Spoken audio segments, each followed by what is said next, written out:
Hi, and welcome back to Double Gobble. We're here today reviewing Gone with the Wind. We did have some yummy chili, and it included Georgia peaches for our theme, and it was enjoyed by people I work with. So we hope you try that out. And it was enjoyed by me. and enjoyed by you as well. So check that out. All right, so we're gonna give our star rating for Gone with the Wind. Ready? Yes.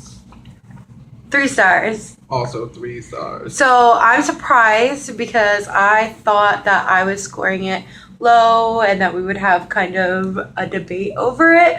But let me know, what did you think about the movie?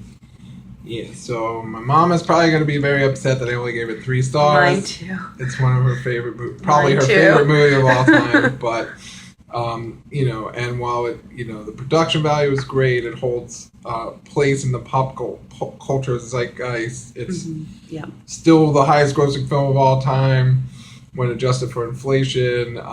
It has a lot of really great qualities, the acting was great, but the story itself, I just had a lot of issues with, and I felt like at times it definitely glorified slavery in the South, and like everything was so hunky dory, and everyone got along, and then I just had real issues with the main character, Scarlett O'Hara. Right. She just, to me, was very annoying and one of the most unsympathetic lead characters for such a major movie. You were supposed to, and I know she changes over time, but it was just hard for me too. Yeah, I mean, I guess that's kind of in a way why she gets her comeuppance in the end, why she's denied love by the one person that clearly loved her. Right.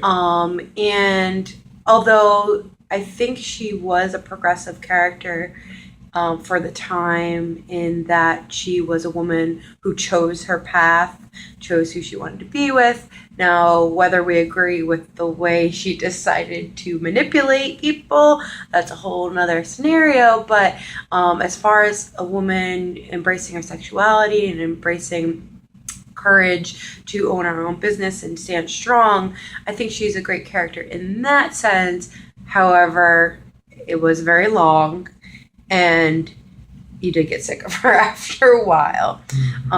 Also, I do think that the movie itself had different love stories. Obviously, we know that Brett and Scarlett they were supposedly meant to be together from the beginning, because they were two peas in a pod, and we know that doesn't end very well.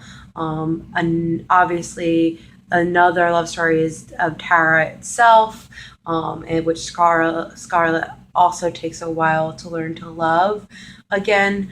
But lastly, the story of loving the South and how magical and beautiful and just perfect it was during before the war, didn't quite sit right with me, and it made me feel uncomfortable watching the movie.